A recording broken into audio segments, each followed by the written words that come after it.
Wendy Dunlap was always a strong character, tough, resilient. In her early 70s, she faced the challenge of a lifetime. My voice was, I thought, understandable in my brain, but people listening had difficulty understanding me. Wendy had suffered a stroke. She had to learn to speak, to stay upright, to feed herself, to walk. In short, she had to learn all over again how to live. I arrived literally as a sack of flour. I described myself as Raggedy Ann. I could not sit up by myself without falling over to my left side. I had no control of my entire left side.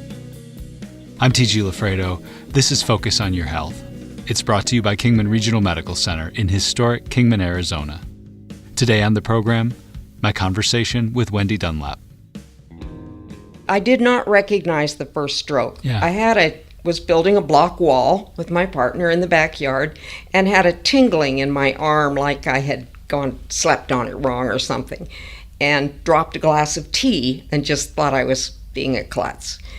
But later that night, during the middle of the night, I woke up and had no control of my arm at all and pain in my shoulder, and I thought I had had a heart attack.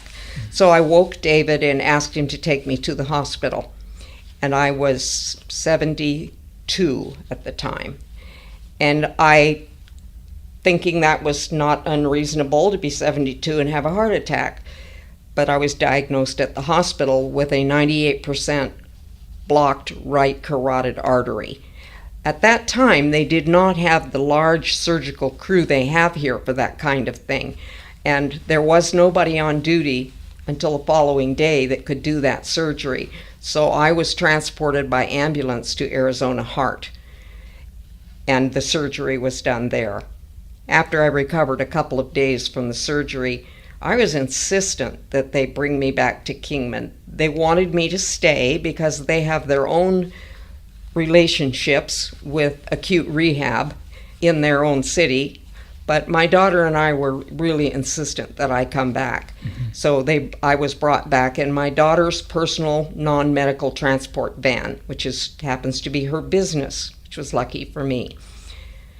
When I got here at 11 o'clock at night, and next morning at 6:30, I met my first therapist. Well, you said you had 3 strokes, so I did. We should say, right? The other 2 strokes occurred while I was in the hospital in recovery. Yeah.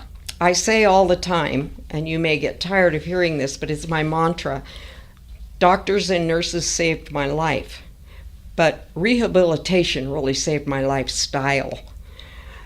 While I was in the ER, or in the recovery room in Phoenix, a nurse checking my vitals, I was kind of in la-la land, and I could just realize they thought something was wrong. I was having blood clots, and they called the surgery crew back in, opened me back up. I had another stroke, and when I woke up from that surgical intervention, my entire left side was no longer useful. So they said I had probably had a stroke during the day before, when I had felt the tingling. Didn't know that as a symptom. I know now that's a symptom of stroke. I had no other symptoms. And then I had the stroke during the night, and then the third one in recovery. So my take on that, because I look at my glass as always half full and headed up, is that often people have more strokes than just one within the first year or two. That I was told by the neurologist from Mayo. He said, "You got yours all over with." And I said, "Well, I don't have time to mess around." I've decided I've had them all.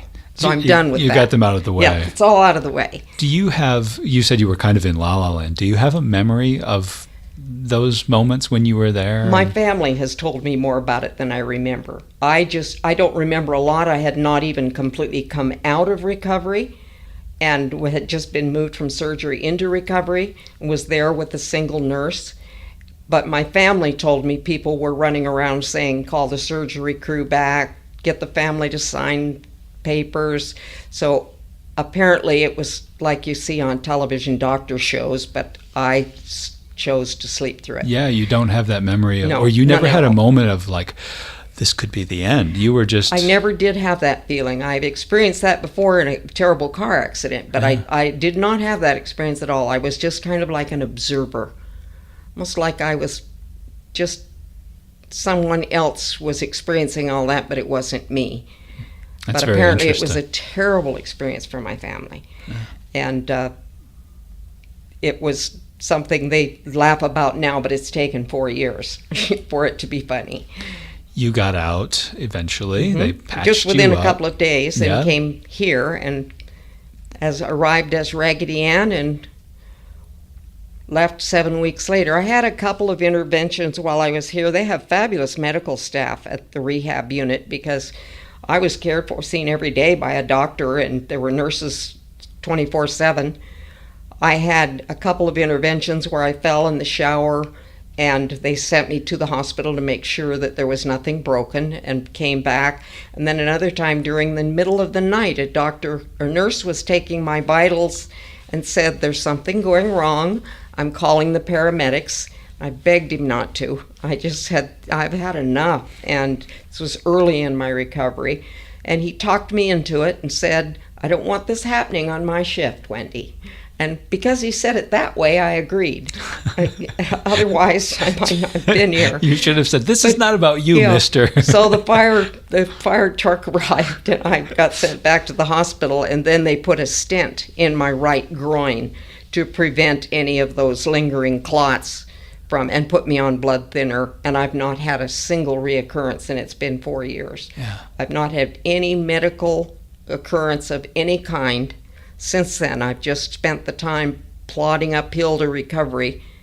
You said you arrived like a sack of flour. Literally, that's what I felt like. And I had another patient tell me just the other day that he experienced the same thing. They sat him up and he just fell over, having no concept of where upright is. The neurologist told me it's like, he said, "Wendy, do you know what a level is?" And I said, "Yes." And he said, "Well, your bubble's off, and we're going to try to fix that." Where do you start with that? When you've lost all those faculties, and what's day one? For somebody like me, day one was shut up and do what you're told, because I did not know anything about this. This was something completely out of my field. I'd not had any direct exposure to strokes. I didn't have a clue, which was probably a big advantage, because I literally did whatever I was told by whatever therapist or nurse or doctor told me to do last.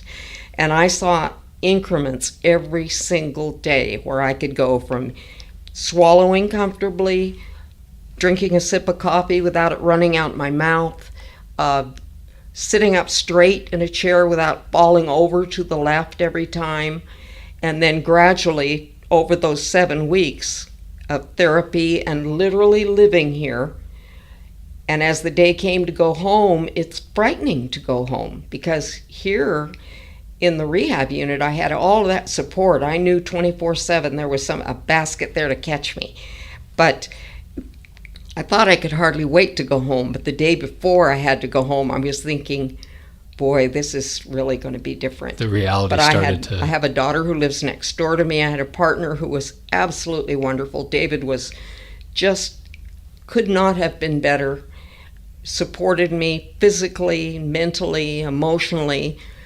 When I decided in March, after I'd been home since Thanksgiving, going to outpatient therapy 3 times a week and getting stronger and stronger, I saw somebody that had only one arm. At that time, I could stand my full weight on both feet.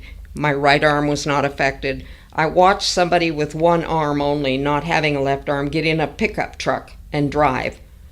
And I thought, why can't I drive? So David brought me out here to the hospital parking lot, and I drove around. And then I went home and got on the internet and researched why I shouldn't drive. And in the state of Arizona, it said the traffic laws are that unless a medical provider tells you you can't drive, there's no restriction. I'm not sure that's real good, because in other states, the doctors are required to report every single neurological event, and they yank the license right away. We have a lot of open space in Arizona. We do, thank goodness. The first day I drove and came here and parked and backed around, and then Dave said, "You're doing fine, so let's drive home. We just live a few miles from here." So I did, and I pulled in the driveway shaking like a leaf when I turned the ignition on, just from worrying about not wanting to hurt anyone. And I said to him, now this is Russian humor here, I said, "How did I do?" He said, "Honey, you don't drive any worse now than you did before your stroke."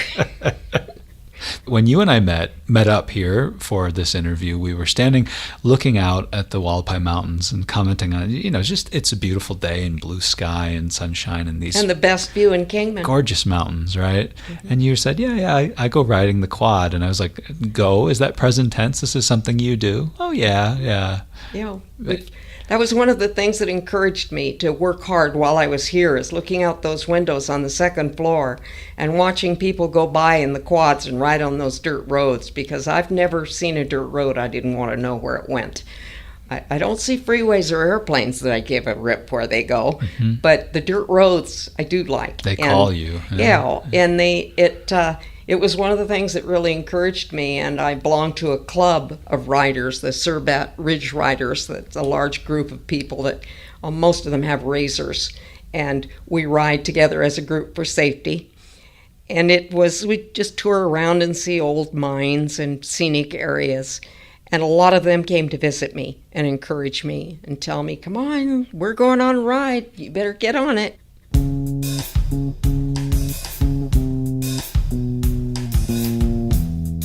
It's time for a quick break on Focus on Your Health. We'll be back in a moment for more with Wendy Dunlap. Stick around.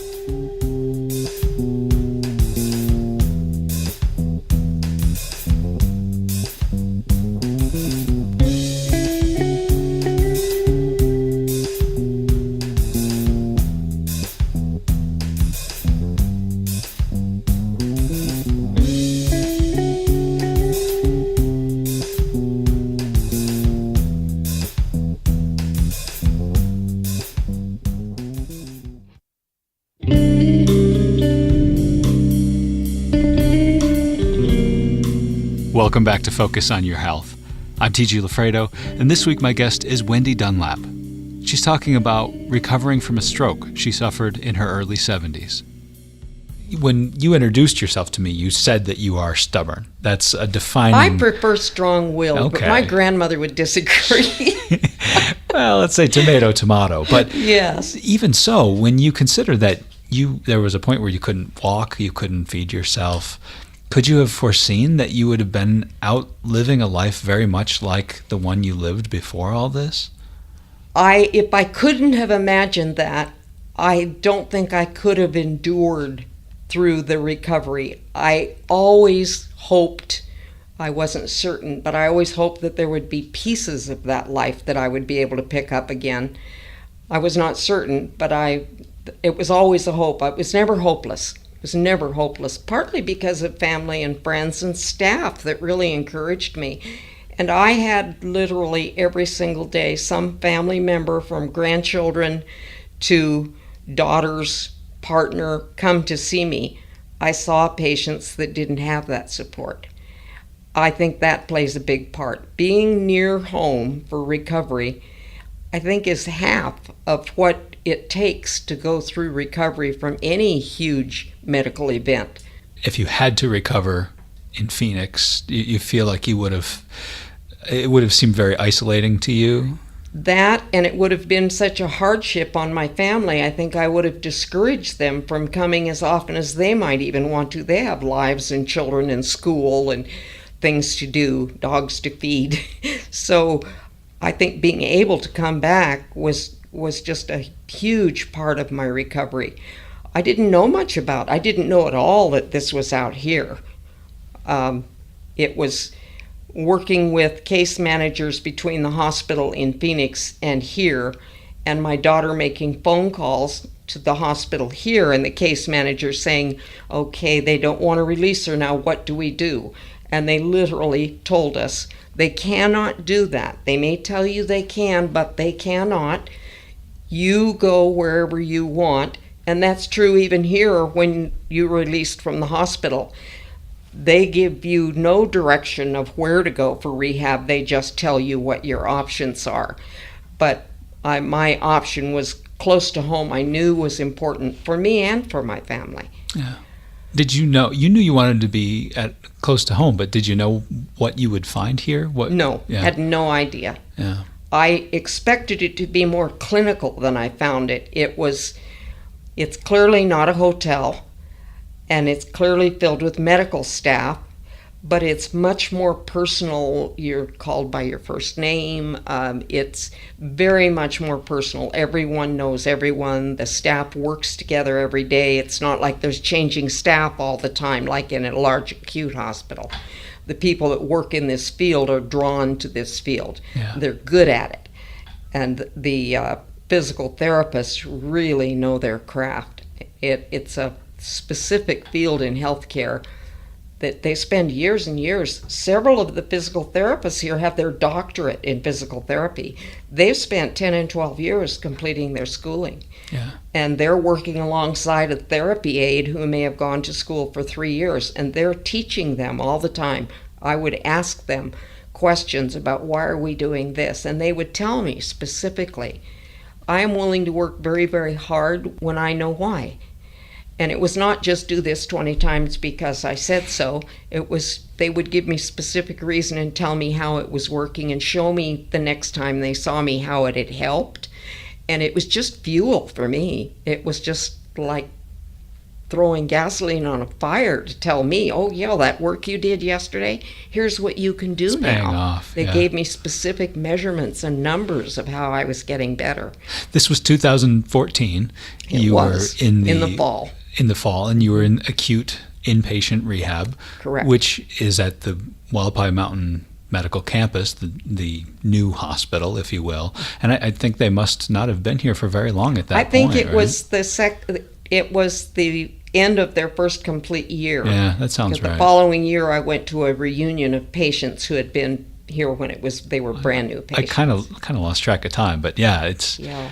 the facility has grown, But the staff that is drawn to rehab, from the physical therapists I've met to the nursing staff, the nurses' aides, even the housekeepers. I mean, they're very aware of what's going on. And I could see them when I'd struggle to walk down the hall. A housekeeper would literally stop and watch and make sure I was okay, and then just go on about their work. And I just felt like this is really a network. Because of having worked in a hospital, I recognized how unusual that was. yeah. Oh, well, I was going to say, you know something about hospitals. You know, that networking among the staff, from the housekeeper to the man who transports patients around in the van, to the medical staff and Dr. No, who, I'm sorry, Mrs. No, but I'm absolutely head over heels in love with your husband. He is the finest doctor and one of the finest human beings I've ever met. He was never left for a day that he didn't go patient to patient and say, I won't be here tomorrow, but here's who will be, and I'll be just a phone call away, because we were all very emotionally dependent on the staff because of the scariness of that intervention in our lives. There was one man here who was here for the second time. He had had a stroke, lost at the right side, rehabbed, and was trimming a tree and had a stroke, fell out of the tree and lost the left side. And he was one of the most encouraging people. I had breakfast with him several times. The strokes were the best thing that's ever happened to me, looking back. I'm shaking my head. You can't see it because it's radio. I'm shaking my head in disbelief. The worst thing also, but literally the best, I always had this sense that life goes on forever, and that the ability to just do as much as pick up a toothpick is just going to be a forever ability. I had no idea that you don't just drop dead, that you sometimes live handicapped.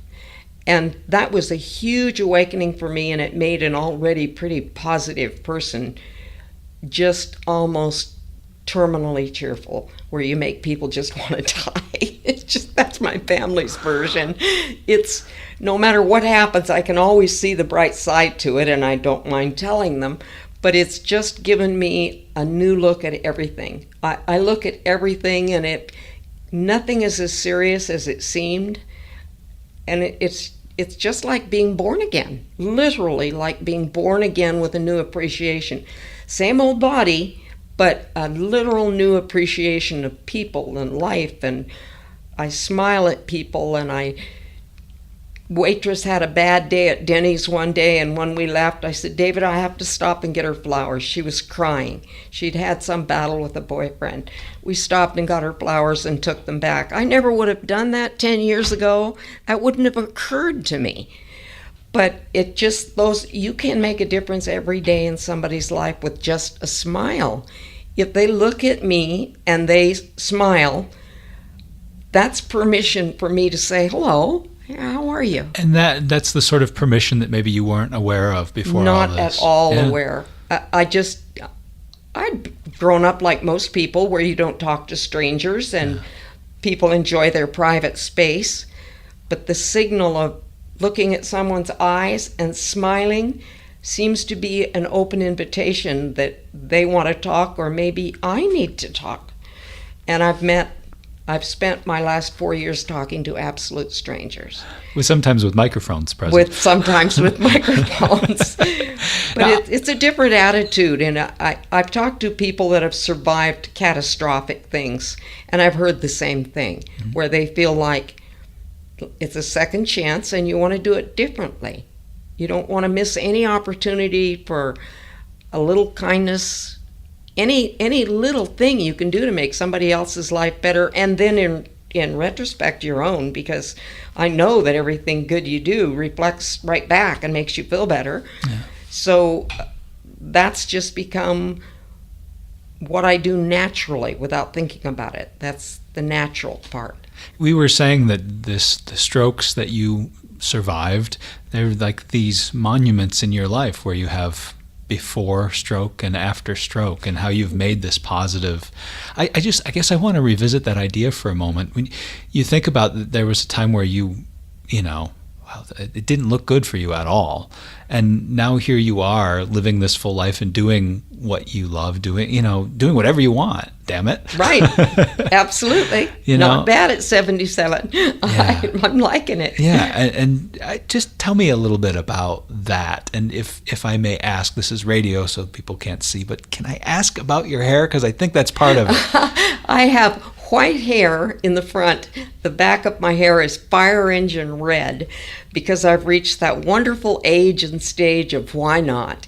If it doesn't hurt anybody and it makes me feel good and it makes somebody smile, why not? And my hair is red for education. We have 2 family members, young, that are teachers. I've met teachers in the shopping line in a grocery store just the other day who asked about my hair. And I told her, she said, I'm a teacher. And she said, every summer I bartend and make more money than I do teaching. And at the end of the summer, I figure out before I sign my contract if I can afford to teach one more year. I don't understand why we undervalue the people who care for our most precious resource. The most precious thing we own is our children, and the thing that we leave behind, the only thing we leave behind. And the teachers are so undervalued and under-respected and underpaid. And payment, I think, is a form of respect. But the more they ask, the more I like it. And I'm glad I did it, because it was a little thing that I could do to make people ask questions, which they do. And I meet very interesting young people with tattoos and mohawks, and they want to bump fist me and hold my door open. You meet the nicest people when you dye your hair. Oh, yes. Yes, the cool hair lady, that's what I hear. But it's pretty fun. And having some fun and not hurting anybody and making another door open for conversation, it's okay. That is Wendy Dunlap. And if you meet her, you will have made a friend. Wendy, thank you so much. You're very welcome. My pleasure.